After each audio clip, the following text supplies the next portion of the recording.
Today on this Sonic Obsession, sharing a brother's love of music.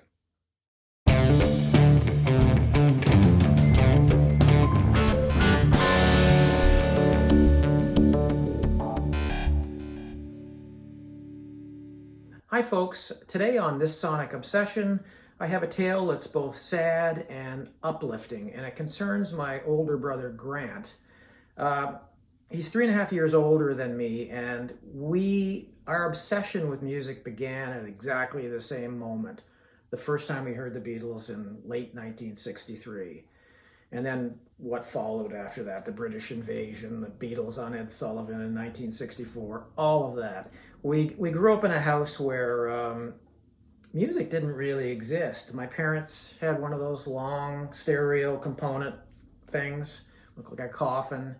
I touched on this in our very first episode a year and a half ago.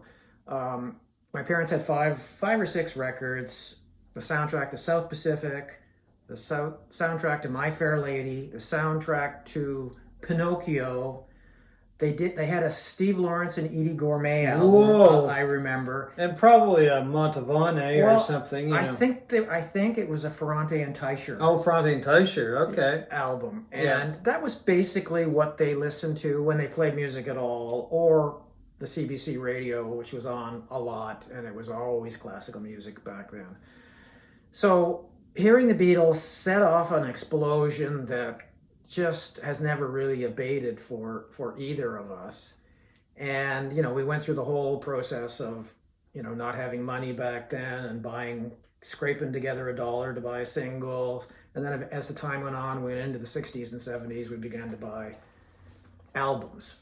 And we're at this place now where he had hundreds and maybe 1,500 albums and as many numbers of CDs. But my brother has fallen on hard medical times in the last decade. He's had numerous strokes.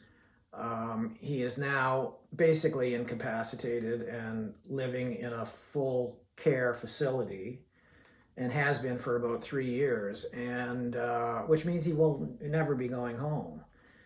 So his wife has begun the process of, divesting herself of some of this stuff that Grant had amassed over the years.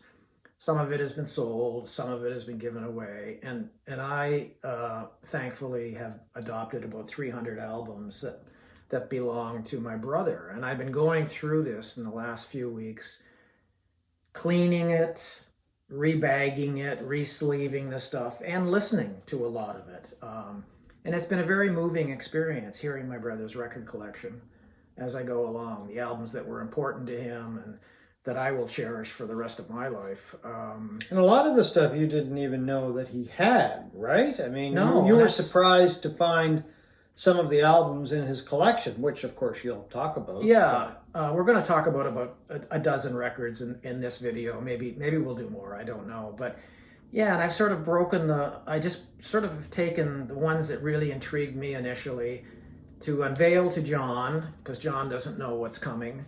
And it's just been a very touching, moving experience to hear this stuff again. And here in the vinyl community, we all love music so much. And I'm sure my tale is not that different from a lot of others as we age and get older and lose family members and friends. So here we go. I'm going to start off, and like I say, I've got them broken up into categories. My first category is the most surprising album so far in my brother's collection that surprised me that it was even there. We actually lived together for a couple of years in my early 20s.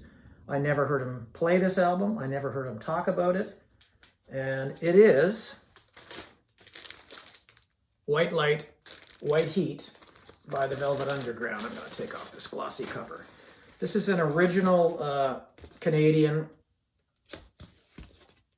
version of this. The album came out in 1968, and it was on the Verve label, which is very surprising because it's a jazz Verve is basically, to me, it's always been, I associate Verve with jazz act. I don't remember ever seeing a popular act or a rock and roll act on Verve.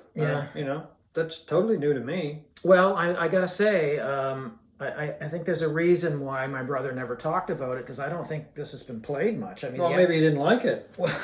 I don't like it. I don't like Velvet Underground anyway. So I mean, the cover is fairly battered, but the album itself looks like it's never been played. That could be it. Pretty much been pristine. Yeah. And it's not something I probably will play again. It's just so lo-fi. I hate to use the word amateurish, but I think that was part of the appeal of Velvet Underground. Velvet Underground. I've tried to. Well, I've listened to the Velvet Underground, and I've tried to like the Velvet Underground because there's a little voice inside my mind says you have to like Velvet Underground or appreciate a Velvet Underground. I'm sorry, I can't. It's not there. It's not in my DNA. Well, I'm the same way. I'm glad to have it in my collection, but it's probably not going to go on heavy rotation anytime soon. The second most surprising is what is it called? X in Search of Space by Hawkwind. This is an original American pressing on United Artists, and it came out in 1972. And I got to show this cover. It is kind of strange. That's when they spent a lot of money on album art. Well, and it was art. It comes with a Hawkwind guidebook. Some of them did, apparently.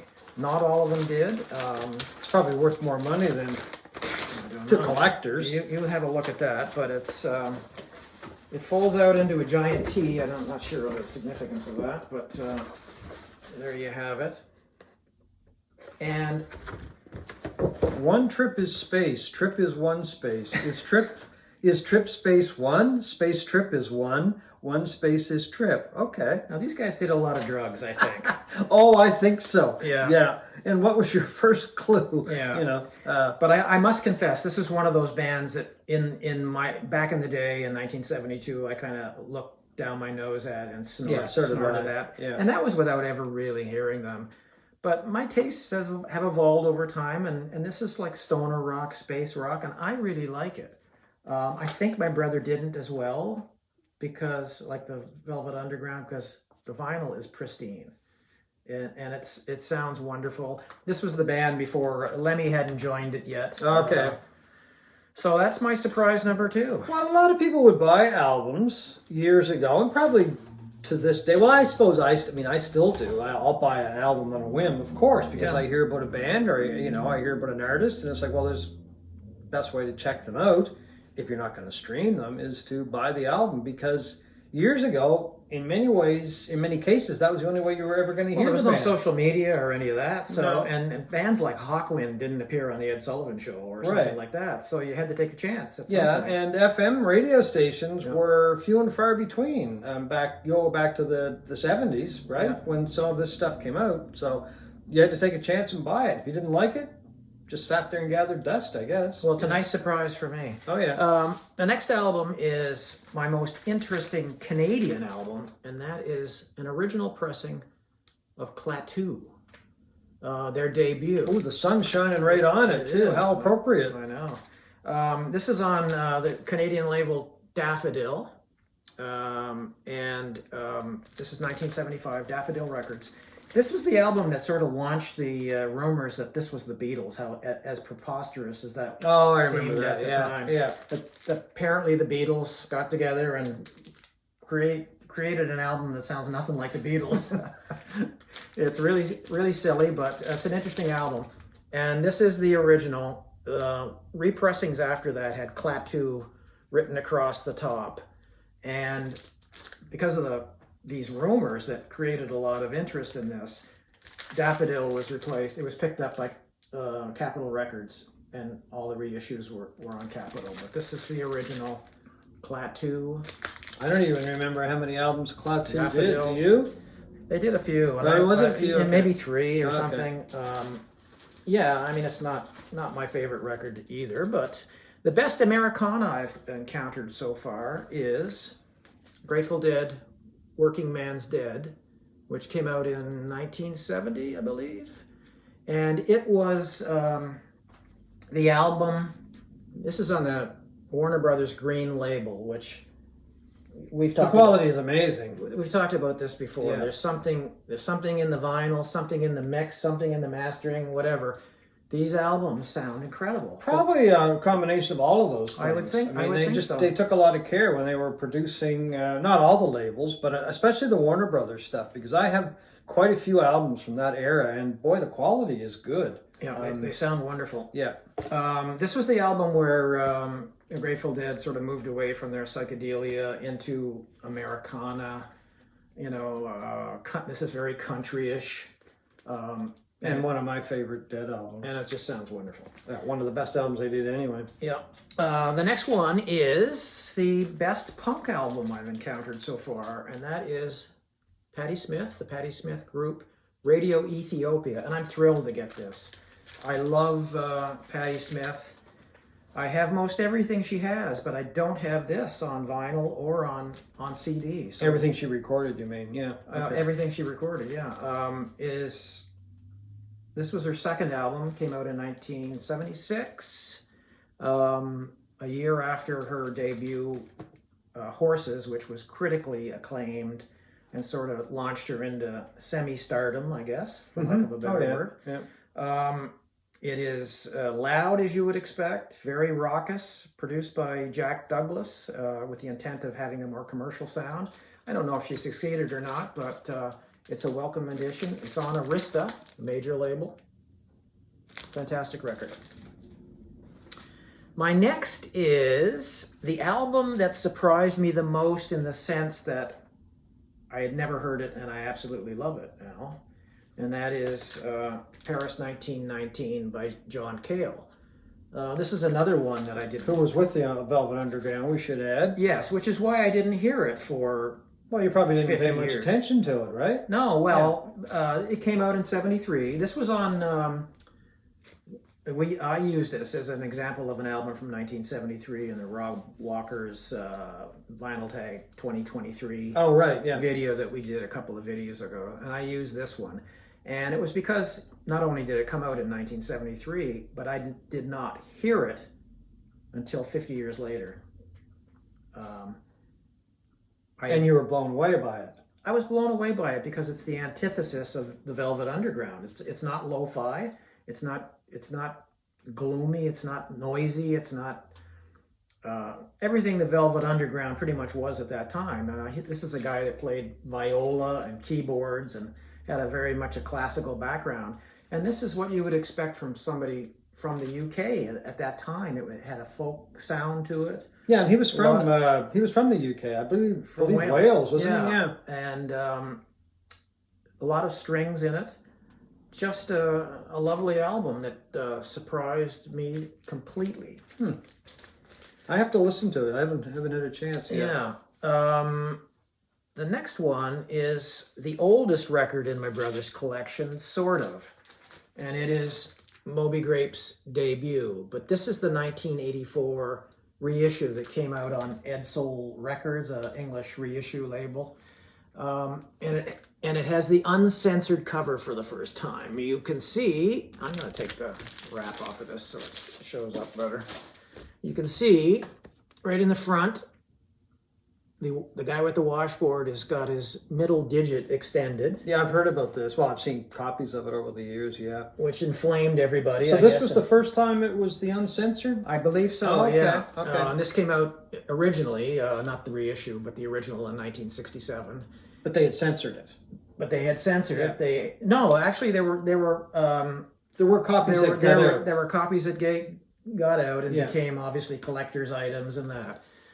But the reissues, the represses after that, the offending digit was airbrushed out, and also the American flag was altered. For some reason, they turned the flag into a red flag, and in some reissues into a black flag.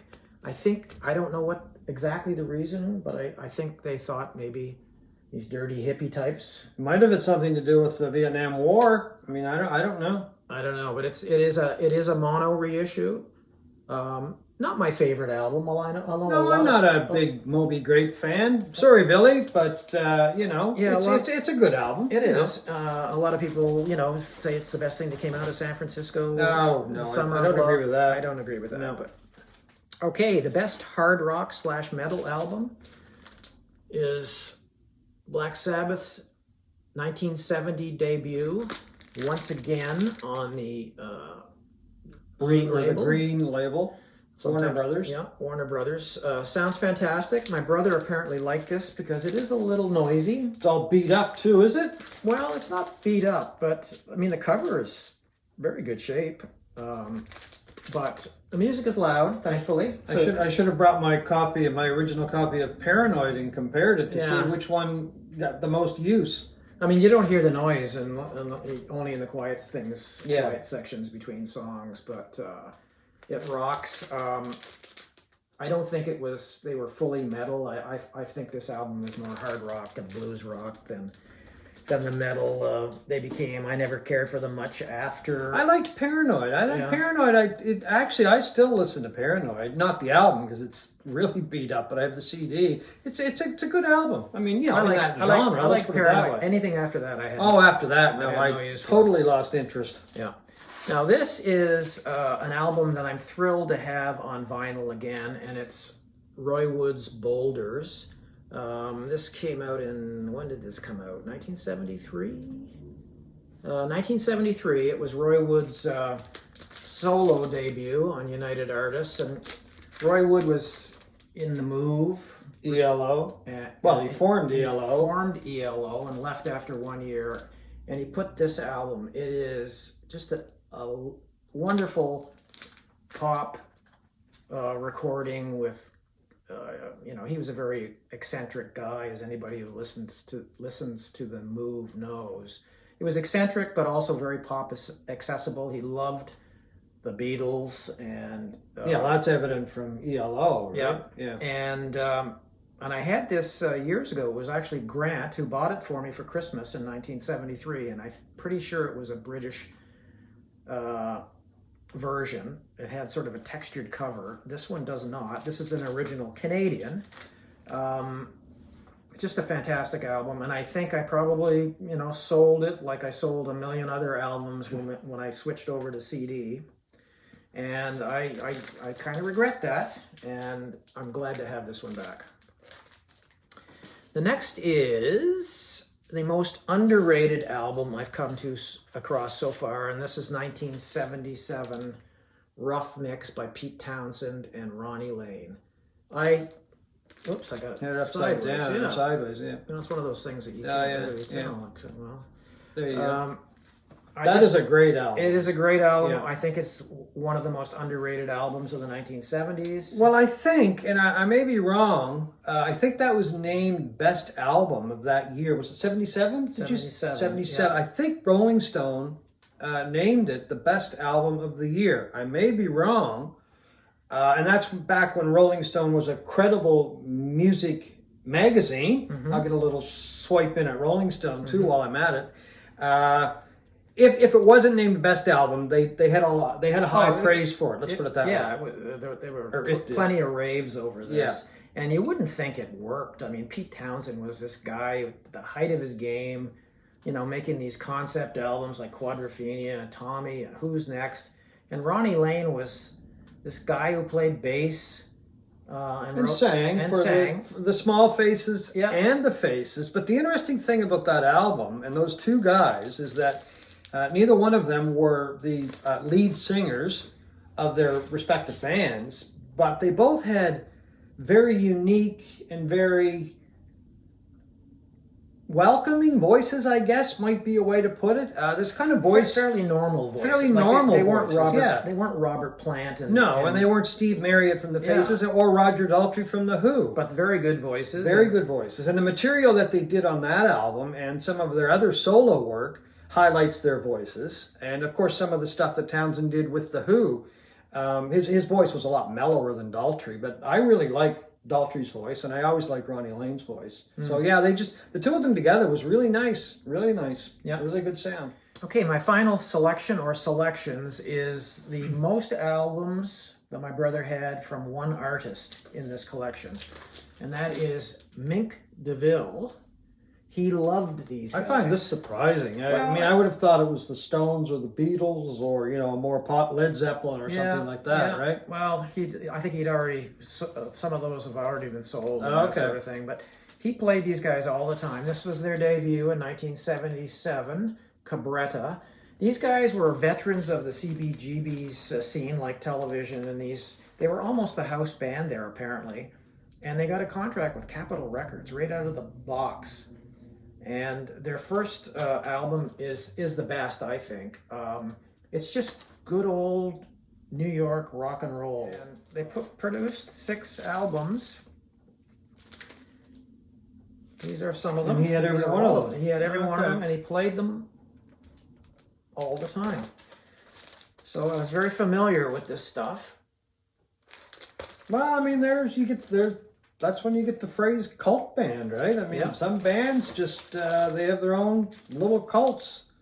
Now, granted, one person would be a very small cult, but that's what happens. People get really into one band and, you know, they get everything by that band. Yeah. So, anyway, interesting. Mink DeVille. Mink DeVille. Willie DeVille was the guy's name, the central character in that band. Right, the main DeVille. Thank you for watching this. So that takes care of our first look at my brother's records. They're very special to me. It's emotional hearing them. It's very nostalgic to hear them, and I will listen to them for the rest of my life. Yeah, and that's the good thing about music, is it's one of those things that you can share, right? Yeah. And it's a great collection. What I've seen of it anyway, and very, very eclectic tastes, which I admire very much. Okay, so another week in music and another big loss. Couple of losses, actually. I'll let you talk about Tom Verlaine before I talk about someone. Yeah, Television, this seminal album from 1977 featuring Tom Verlaine on vocals and guitar. He was just one of the most unique guitar players in rock music. He came out of the CBGB scene, but they were kind of lumped in with the punks, but they were not punks. They could play. Unlike most of the other guitar gods of that period, who were based in the blues rock, blues scales, and all of that, Tom Verlaine, I don't know where his stuff comes from. It's totally unique sounding to me. I'm not a guitarist, but he found a brother in Richard Lloyd, and for a 4-piece band that played at CBGB's, to have 2 twin guitars, like something from the Allman Brothers, except I know, a different style, was really unique. And they meshed beautifully together. The other person we want to say goodbye to is a songwriter, a name that's probably not familiar to a lot of people, but who wrote some of the greatest songs of all time when they're for Motown artists. His name was Barrett Strong. He wrote the songs with Norman Whitfield. A few of them are War, Heard It Through the Grapevine, Papa Was a Rolling Stone, or one of the first hits from Motown, actually. The Motown group was a song he did called Money, but just an incredible songwriter who just died in the last couple of days as well. So our hats off to both Tom Verlaine and Barrett Strong. Thanks for watching this Sonic Obsession.